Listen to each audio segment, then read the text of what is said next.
BC's Parliamentary Secretary for Gender Equity. I'm very grateful to be here today on the traditional territories of the Stalo people and recognize the privilege it is to be in this beautiful place. Thank you for joining us today at Jinkerson Park, a place where families can come to play and go for a walk and just spend quality time together. While we're here, I'd like to acknowledge a couple of new projects in the park. The pump tracks, the multi-use game area, and the new off-leash dog area have been made possible thanks to support from the BC Growing Communities Fund. We know how difficult it can be for a lot of families to come together for quality time and to even access parks like this one. With global inflation driving up daily costs and some people having to work multiple jobs just to keep up and help make ends meet. We know many parents are struggling to find time for a fun day or money in their budgets to cover more than just the basics. For single parent families, many of whom are led by women, these challenges can be even more difficult. That's why supporting people and families is a priority for our government. I'm so pleased to introduce someone whose own family is about to get bigger, Premier David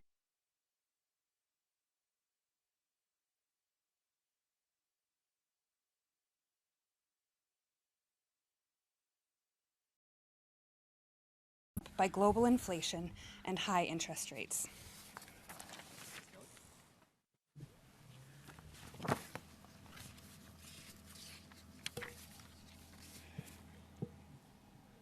There we go. Thanks, Kelli.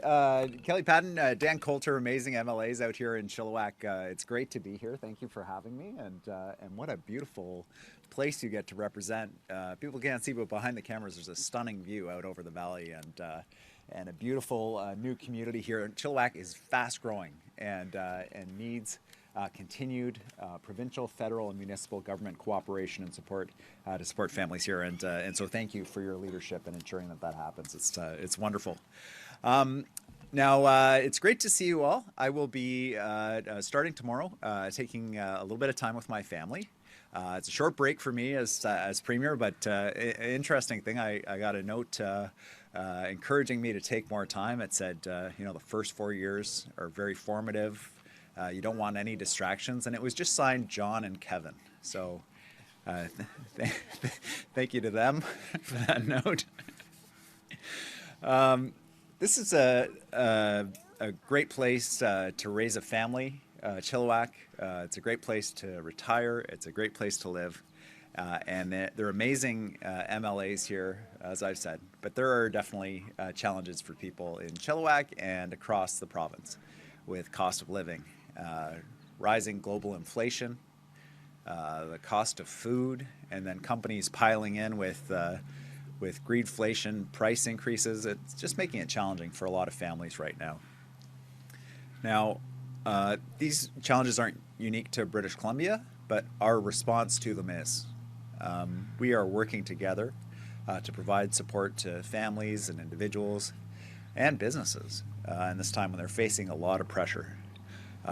We've got people's backs, and we're standing with the people who need that extra support right now, which is different than the proposals that are coming forward from John Rustad and Kevin Falcon. The proposals from the leaders of their parties is to cut back, that we can't afford to support people right now, that we need to reduce the support the government is providing for people. We just fundamentally disagree with it. This is the time more than ever that people need support. We are seeing, we have never seen ever in the history of the province population growth like we're seeing in Q1 of this year, the latest numbers that we got from Stats Canada. Communities like Chilliwack are growing faster than they've ever grown before. We need to build the schools, the roads, the transit, the infrastructure to support this community. And families haven't seen cost increases like they're seeing right now for a generation, the fastest run up in interest rates from the central bank. This is the time when people need support. And so instead of proposals, tax cuts for the people who are already on top is what we consistently see from John Rustad and Kevin Falcon. We're standing up for the people who need that support. We got rid of the MSP payments, special tax just in British Columbia to pay for healthcare. bridge tolls that were put on to make commuting for work, something that's already challenging, even worse for people. We cut ICBC rates for drivers, saving families on average $500, and 6 years of no rate increase while ICBC is building its capital to ensure low rates into the future after we fix that Crown Corporation. We slashed childcare bills in half for families. When we came into government, families were paying, on average, more than $50 a day for childcare. That's down to $18 a day, and our target is $10, with many families paying absolutely nothing for childcare, making sure that we can support families that are really struggling. And we kept our promise to make birth control free for British Columbians. Now, this is not the answer to all of the challenges that people face, but it's a little bit of help in a time when people need it. I visited a school in Surrey as part of our breakfast program and announcement where we launched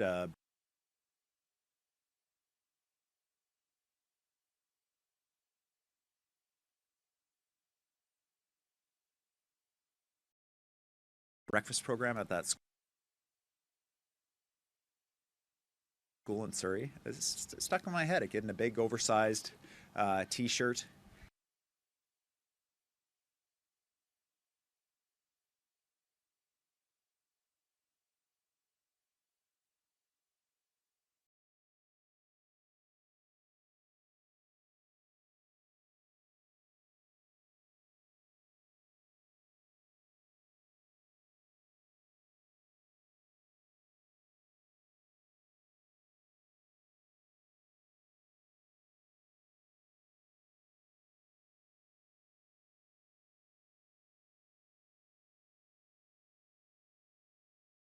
But the kid was there for the breakfast program and was able to get a good start in the day. And there are lots of families with kids like that that are struggling right now.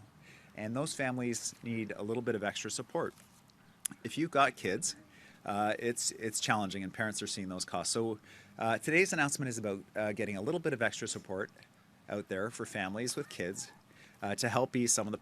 Now, we're boosting the benefit in two ways. One is more families will be able to access this additional support. 66,000 more families able to qualify. This increase in accessibility of this grant means more families are going to benefit. We've also increased the amounts that are provided through this program, 25% more for families, which is an average of $445 more this year. And what that means for a family of four is that on the very lowest income end of the program, families could get up to $3,500 through this program. Support for them with the cost of daily life, enabling their kids to be able to enjoy some of the things that every British Columbia kid should be able to enjoy. It's so critical. This new support is coming in July, and it's going to help families with the basics through the summer and into the fall and the back to school. I realize the kids aren't even out of school yet. I'm already talking about back to school. That is really not going to help my numbers with grade school kids. This isn't going to fix the cost of living challenges that families face, but every little bit helps. And our hope is that this will make life a little bit easier for families in British Columbia. A bit of an addition to today's announcement. Families are really busy. They've got a lot going on, people across the province. Keeping track of different government programs and what's happening, this is not the priority for British Columbians. And so we're trying to make it easier for people to understand what programs are available to help them and their families. Maybe it's a senior that's looking at issues with the cost of housing. Maybe it's a family trying to figure out how to access different benefits related to childcare.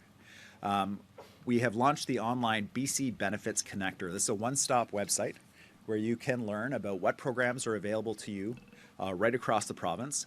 And the website for that is gov.bc.ca/BC Benefits Connector. And that website will get you the information that you need about the different programs in the province. Every single person should have the opportunity to build a good life here in BC. People shouldn't be held back from participating in community sports, in summer camps, for their kids having opportunities. That's something we believe very firmly that giving people a hand up to be able to enjoy everything that this province has to offer, including in challenging times like this, is a priority. We're going to keep doing that work, and I want to thank you all for joining us for this important announcement today.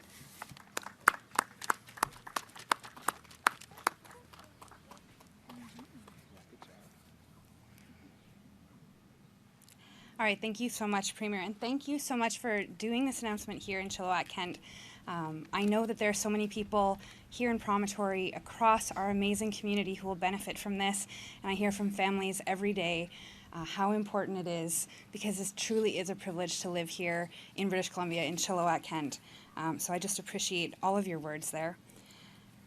So people know, the deposit or the check will be coming from Canada Revenue Agency as it's combined with the Canada Child Benefit. So you can watch for it and recognize it that way.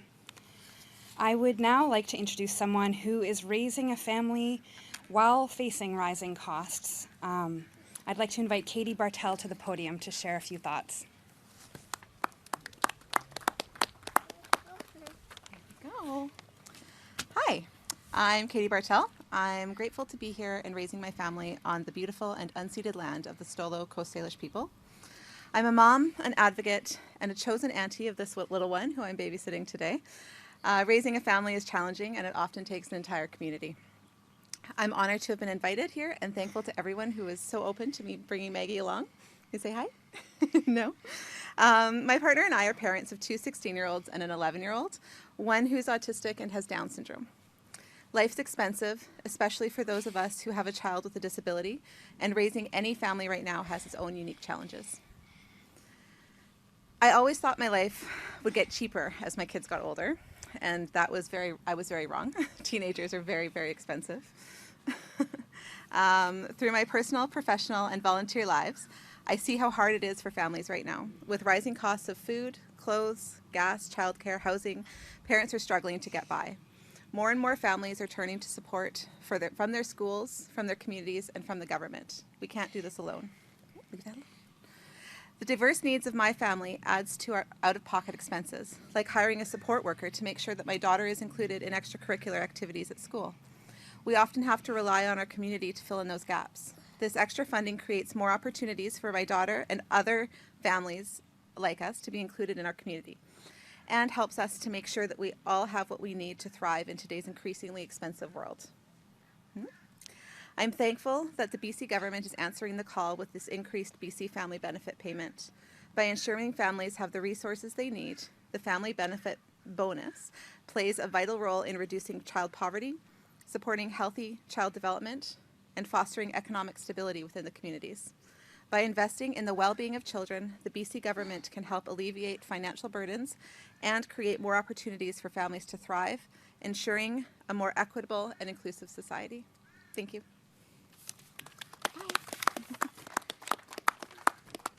Thank you, Katie, for sharing with us, and thank you, Maggie, for drawing all the cameras in that direction.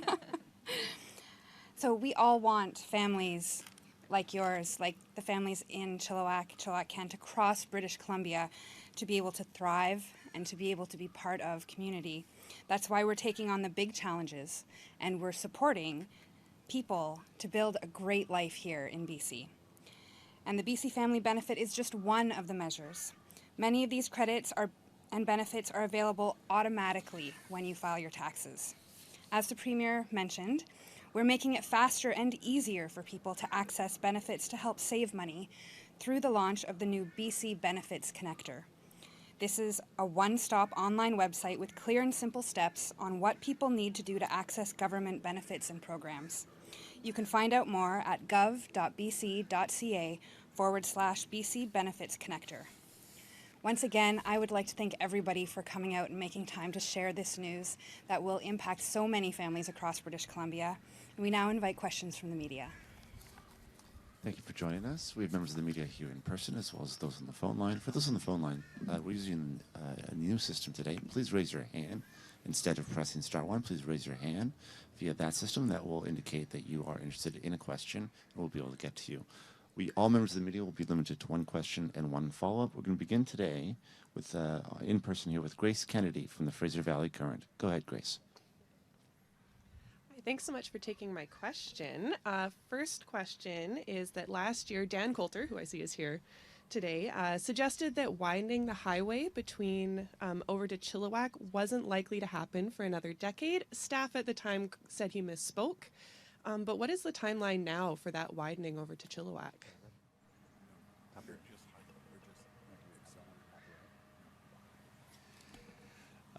Thanks for the question. We know for families that live out in Chilliwack and throughout the valley that the widening of the highway is critically important. I mean, we don't want people sitting in traffic when they could be home with their families. But not just that. This is important for business. When we're talking about Highway 1, the goods corridor from our port to the rest of Canada, it's vitally important for the prosperity of Canada. This has been a priority for us in our discussions with the federal government, asking for their support on this highway. We have accelerated our work. We've done, we're all the way to, now I'm looking at the local here in 1 second. Well, Highway 11, we've started pre-works to Highway 11. I'm just going to pass it over to Dan in terms of what we've done so far, because he's the Minister of State for Transportation, as well as the local, and he'll be able to provide the details here. Is it low enough for you? Yeah. So we've accelerated work all the way to Highway 11. We've done pre-works. We've started full highway construction between 216th and 264th. We're calling from Mount Lehman to Highway 11, the sort of third level, from 3A, which is from 264th to Mount Lehman. We've got the funding for full construction for that, and we are doing pre-works along the whole way. You'll see construction activity for almost 40 kilometers. So we are accelerating the freeway. As far as going out to Chilliwack, we all know that the freeway was flooded under 2 or 3 feet of water. So we're working with other levels of government, as well as the local First Nation, on making sure that our plan, our design, our freeway fits in with the local flood mitigation. We can't have a nationally significant corridor under 2-3 feet of water ever again. The Port of Vancouver is the largest port in Canada, and a lot of its goods travel up and down that freeway, so we are accelerating our work. And Grace, do you have a follow-up question? Yes, I do. This one, we're heading over to Agassiz for a second. So the Agassiz-Rosedale Bridge, a decade-old report said it was going to be obsolete for traffic volume by 2057. And it's kind of the main major connector between Chilliwack and Agassiz, and it's not safe for pedestrians or bikes, even with the new flashing lights. So does the province have any plans to expand or even just seismically upgrade that bridge before it becomes obsolete?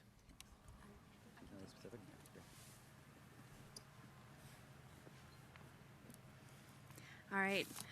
Thanks for the question. I know that it's a really, really important question that gets asked a lot. With regard to going to Agassiz, when you're traveling from Chilliwack to Agassiz, people use that bridge.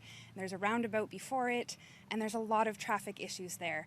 And one of the great things that our government has done is we have done work on safety and mitigation and been working with the local First Nation. But I absolutely hear from people that as we grow and as we continue to grow, we need to look at replacing that bridge, expanding that bridge, whatever will be the best feasible plan for that specific place. We know that Shem First Nation is there as well, and we've been speaking with them about that road and the traffic that happens. But I appreciate the question because it's something that comes up a lot, and safety of pedestrians and cyclists as we move towards active transportation is a really big focus of our government, so thank you. Our next question will come from Richard Zisman from Global News. Go ahead, Richard. Premier, the family, what do you say to the family of Tory Dunn, who are still waiting for some sort of justice here in her death in terms of an arrest?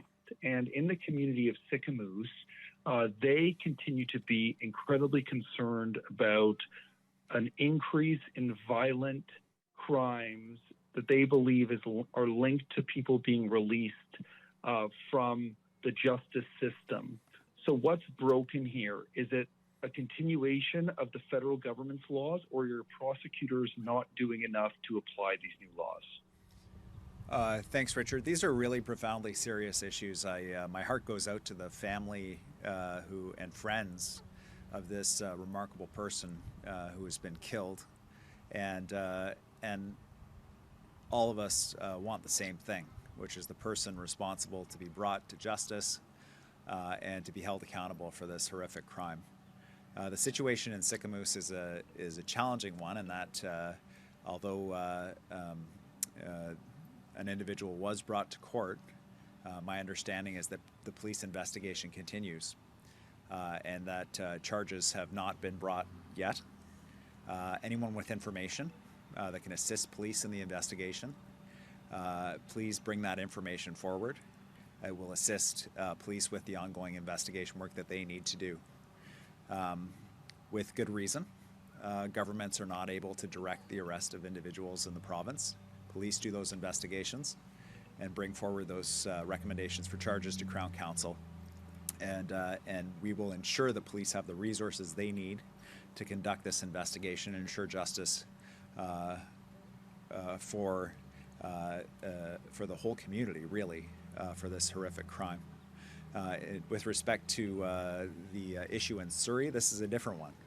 Here's a situation where someone was arrested for a crime. Charges were approved by Crown Counsel, went to court, and that individual was seeking to be released back into the community while he waited for trial. The Crown said, "Judge, please don't do this. Please don't release this person back into the community." And the judge made the decision to release this person back into the community, where he's alleged to have committed another horrific crime. In this situation, the judge is applying the federal criminal law, and obviously there was some issue that prevented the judge from making the decision to hold that person in jail while he waited for sentencing on the original crime. Now he's back in jail where he should have been, and the family's right to ask those questions. I'm asking those questions, and we're going to get to the bottom of how it could be that this keeps happening in our communities, even when Crown is seeking the detention of the individual, even when we've asked the federal government to change the federal bail rules, and they have. We continue to see this happening. It's unacceptable, and beyond unacceptable, it makes people feel that they shouldn't have confidence in our justice system, that the justice system is not keeping people safe, and that is something that all levels of government need to work on, and our government is committed to working on, both in prevention, but also in our advocacy with other provinces to the federal government on this. And Richard, do you have a follow-up question? I do, and because you're going away for a while, I'll ask a couple here for you. The first is on, you're making some treaty announcements a little bit later today. The Katsala Nation have raised some significant concerns around some of these modern treaties. How worried are you about territorial issues when it comes to signing modern treaties, in terms of signing with one First Nation, but other First Nations are still making claims on those lands? And the ombudsperson just released a report pointing some pretty significant fingers at the public service around the way that people are being hired. Are you concerned around the way that people are being hired? And do you believe that there has been any politicization in terms of the way that people are being hired into the public service, i.e. they come out of political jobs and they get put into your public service? Thanks, Richard. I'll start with the treaty questions. One of the biggest challenges in British Columbia in terms of moving forward on clarity for communities, clarity for First Nations, clarity for business around reconciliation is boundary disputes. This is where there's an overlapping claim for the same territory between two First Nations. It makes it challenging to do treaties, makes it challenging for companies to know which nations they're dealing with. Makes it challenging for nations to have clarity about their roles and responsibilities and jurisdictions. It is the dominant issue that prevents us from moving faster on these things.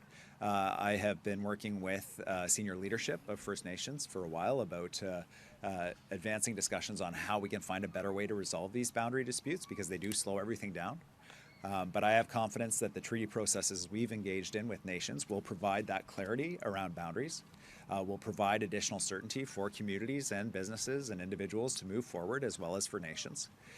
And this is work that is absolutely necessary for us to do. So we will continue to work with nations that are affected, neighboring nations, going forward on their own claims. But we do have to move forward with these treaties. We have to move forward with this clarification because without that, we're going to fail to realize the prosperity that we should by bringing everybody along in agreements that lift all boats right across the province. In terms of hiring for the public sector, I understand the Ombudsperson is releasing a report. Always welcome to have feedback about how we can improve things.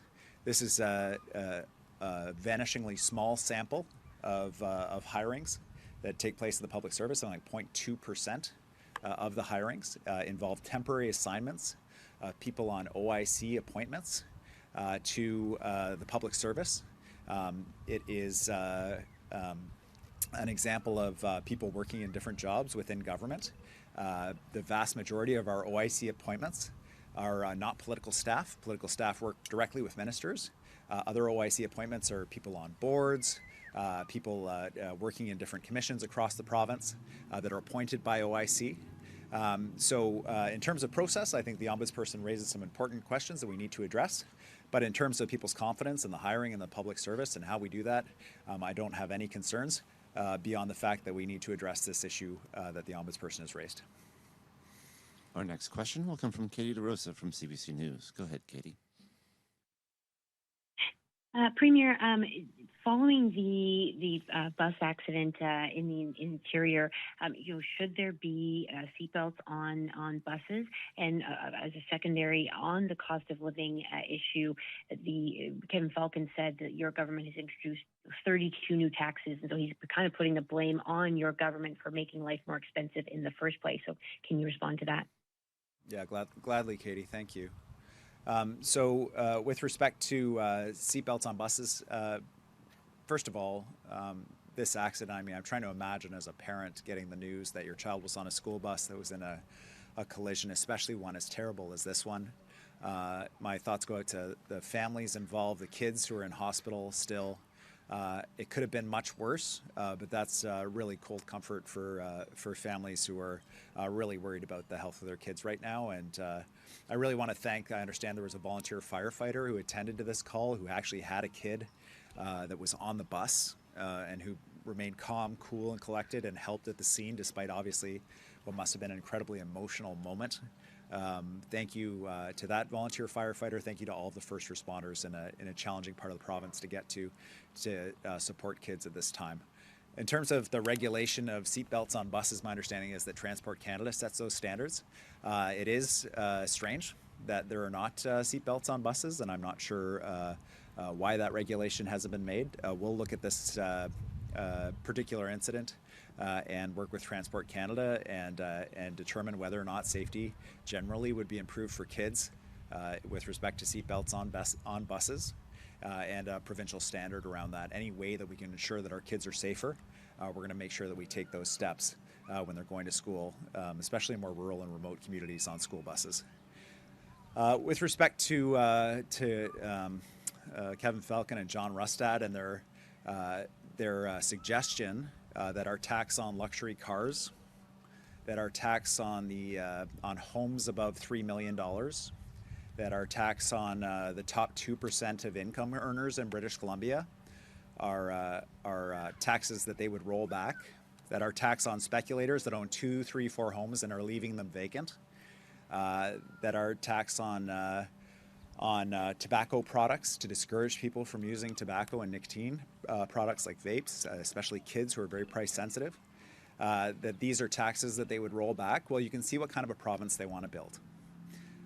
We're here talking about how those taxes on people who are buying Lambos and buying homes and leaving them vacant is funding families that are struggling with the cost of living right now, with the cost of groceries, with the cost of summer camp, with the cost of registration fees for kids' sports. And that is the kind of province we want to build. If you're buying a luxury car, hey, great. But some portion of the taxes from those cars are going to go to help to make sure that a kid has breakfast at school. And I hope that that people who are buying their second and third home and leaving them vacant understand that a little bit of that money that they pay in the speculation and vacancy tax, in fact, the entire amount, is going to build affordable housing in our province. We know who John Rustad and Kevin Falcon stand with. They stand with people who are already on top. And hey, you know what? People are already on top. Okay. But we stand with the people who are struggling with the cost of living right now. We stand with the people who need a little bit of extra assistance right now. And that is a lot of people, including, and it's not just in British Columbia, but our responses here in BC are making a difference for people in ways that other provinces are choosing not to. Katie, do you have a follow-up question? Yeah, so conservation groups are in court today advocating against the Robert Banks megaport. Why did the province issue an environmental certificate despite acknowledging the environmental risks? Well, the Fraser River serves two vital functions. One is its natural function of supporting salmon, supporting fisheries up and down the river, and right out into the ocean, the wild nature that we all value as British Columbians. The other is this is a vital economic corridor. This is from time immemorial, the Fraser River has been an economic highway for the people of British Columbia, and it continues to be so. Our ports are a major driver of economic prosperity for our province. There's huge demand on our ports for growth. And also, we need to protect the natural features of the Fraser River. That's why we worked closely, and we are working closely with the First Nations, all that depend on a healthy Fraser River, just like all British Columbians, around mitigating the impacts of the buildup of industrial activity along the Fraser River for many generations. That's why for the Roberts Bank proposal, there were, God, I can't even remember how many hundreds of conditions to ensure that nature is protected, that this project goes ahead with minimal impact on the environment. It was remarkable work that was done to minimize impacts on the community. We need both. We need to protect nature, and we need economic growth in this province. And that is the difference between us and the other parties in BC. Some parties say we can't have any of this industrial activity. If we do, compromise the environment too much, and we should shut it all down. The other parties say we should only have industrial activity. We can't worry about nature. We can't worry about the environment, and all those expectations on people who are developing projects to protect the environment. It's too much. We say we can have both, and we've demonstrated that. We're going to continue to demonstrate that with some of the best, well, the best GDP growth in Canada among large provinces post-pandemic, with 80,000 the last 12 months. And the highest standards around carbon pollution, around environmental protection, around protection for people. Roberts Bank is a great example of how we can have both, and we need to have both in this province. Our next question will come from Rob Buffin from CTV News. Go ahead, Rob. Oh, hi, Premier. I guess my first question relates to the cost of living and, this idea that British Columbians, many of them are struggling with the cost of things. What do you say to those, including the opposition, who are pushing for relief on gas taxes? They've said and are pushing for the idea of eliminating provincial fuel taxes, even just for the summer. Why wouldn't you consider doing that, or would you consider doing it? Yeah, I understand that John Rustad and Kevin Falcon, having brought in the carbon tax to British Columbia, now say that there shouldn't be a carbon tax in British Columbia. They've changed their positions continually. I actually don't know what their position is in relation to taxation in British Columbia these days.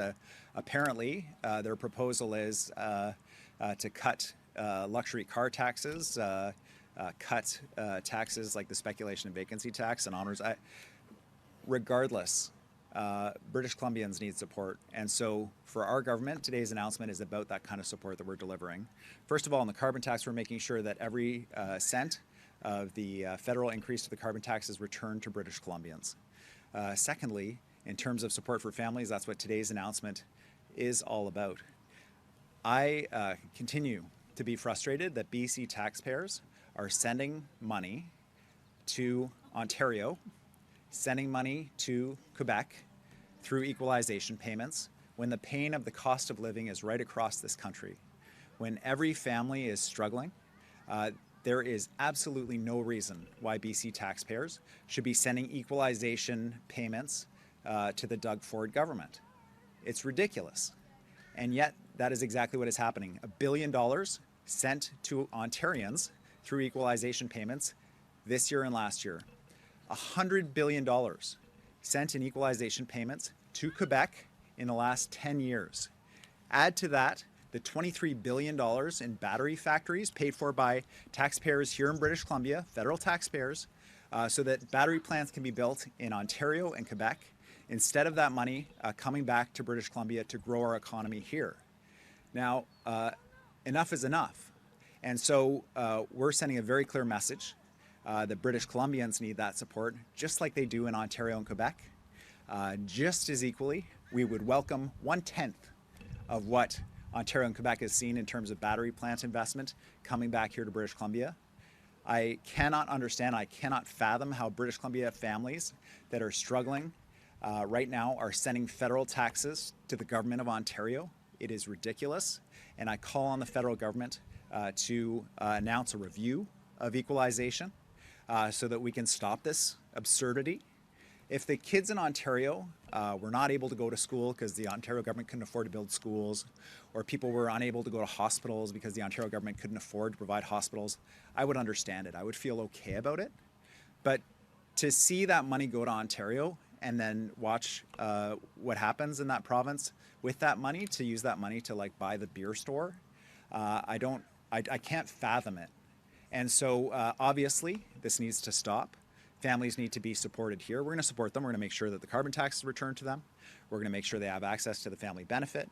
We cut the MSP, we cut the tolls, we flattened ICBC rates, BC hydro rates. We're going to keep doing that work.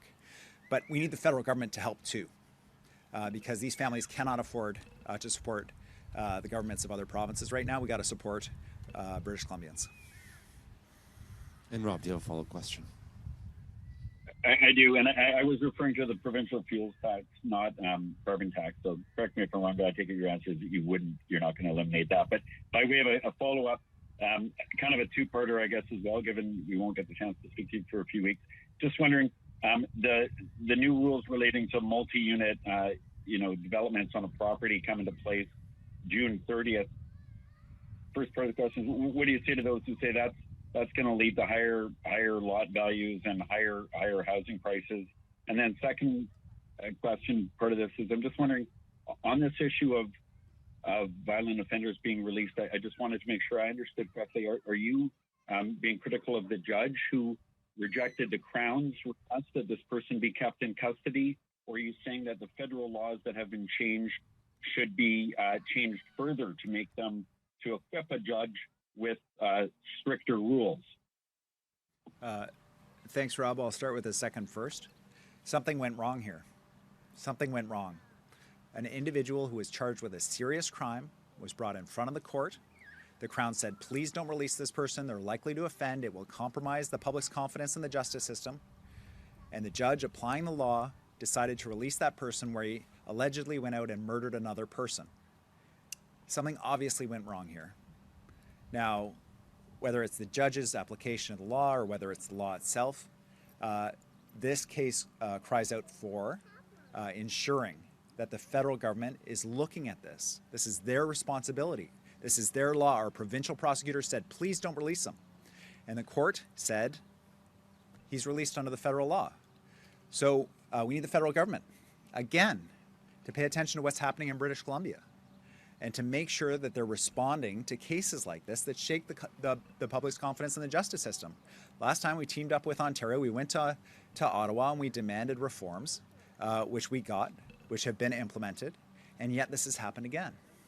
And so we need to make sure that we're learning from cases like this so that this woman's life does not go in vain, that we learn from this as a country and ensure that our criminal code is responsive to the concerns of British Columbians. On the issue of multi-unit family housing, I'm in a community, and I don't know if you can see it, Rob, but surrounded by multi-unit family housing. It is beautiful. It is a pastoral setting with incredible views. There's a stunning park and playground here, and this is the kind of development that takes years to bring across the line in communities across British Columbia because of the red tape and the public hearings and the endless objections that people can raise. I don't want townhomes near me, whatever it is, I don't understand it. But what I can tell you is this, our province is setting records for growth right now. Q1 this year, our province grew at a rate that has not been seen before since we started collecting data on the growth of British Columbia.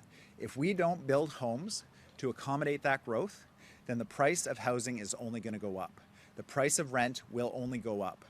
And the old way of doing things, where one little tiny lot wins the lottery because they get zoned for the condo tower or they get zoned for the townhomes and everybody else doesn't, it just doesn't work anymore because that lot skyrockets in value and it has impacts on the affordability of that housing. When we set the rules for the entire province, that means that effect is spread out across the entire province.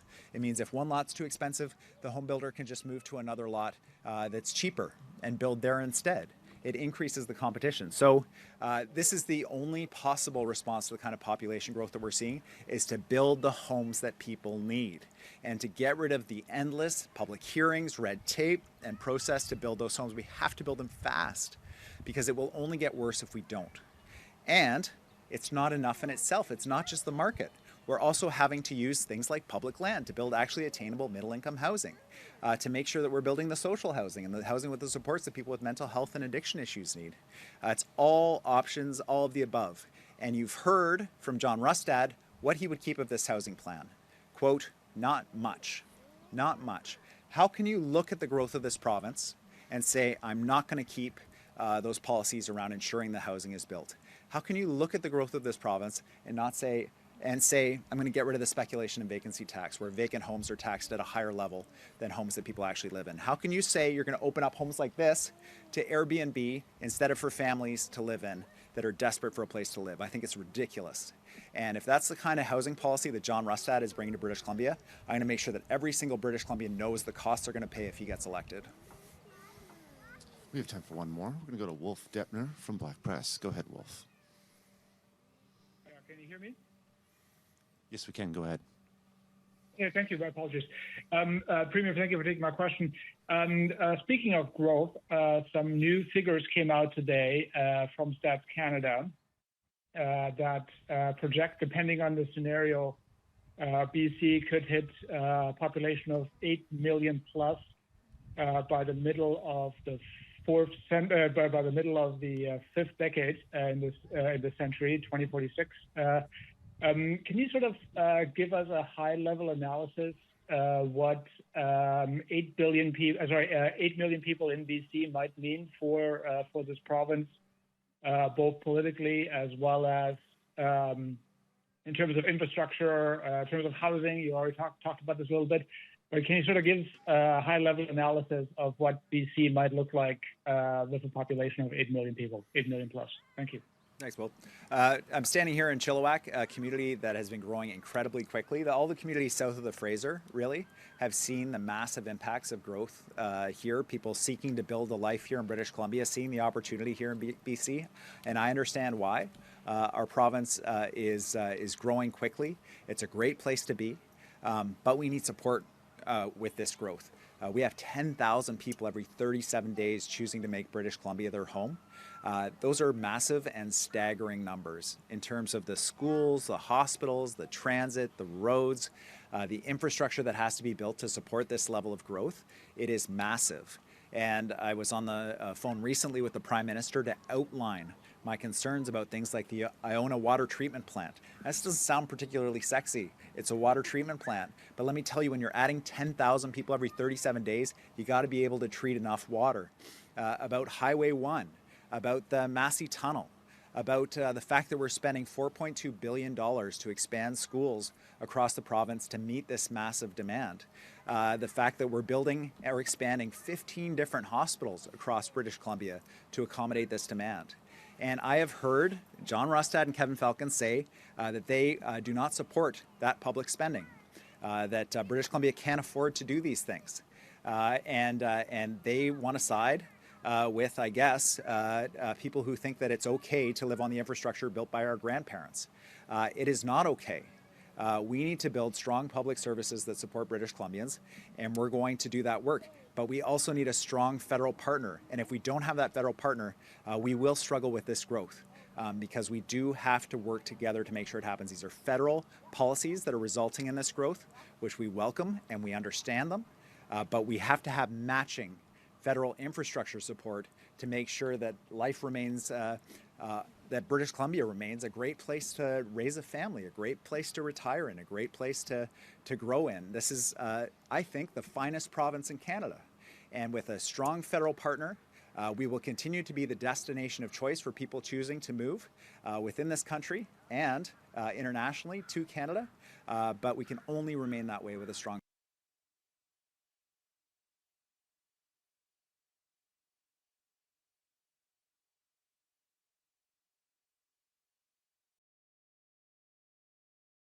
I'm not advocating eavesdropping on personal conversation, but I love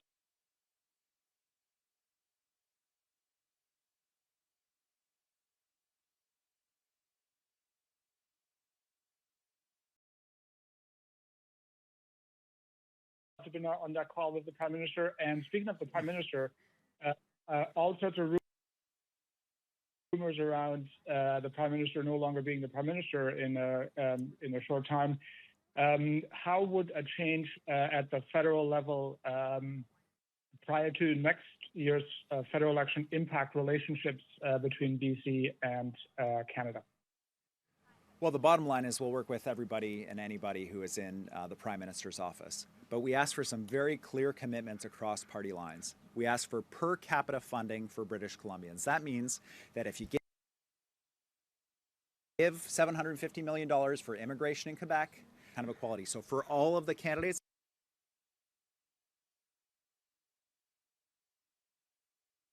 to look at equalization. And I understand that's a difficult political issue to take on, regardless of your stripe, to say we think Quebec's gotten too much money. We think Quebec has gotten $100 billion in the last 10 years, while British Columbia got zero. We think it's not appropriate that Ontario is getting equalization payments paid for by British Columbians through their tax dollars, in addition to $23 billion in battery plants. I understand that's hard to say when you're running for federal office, so you don't have to say it. All they have to say is we support a review of equalization that is putting an unfair burden on BC taxpayers through their federal taxes to support other governments and other provinces. And those two things, regardless of political stripe, I hope we can all get behind as Canadians. Just say fairness is a priority, regardless of which political party is in office in Ottawa. And that's all the time we have. And perhaps a big thank you to young Maggie, who's amazing to this whole press conference. Wow, way to go, Maggie. Thanks, everyone. Awesome. Thanks, everybody.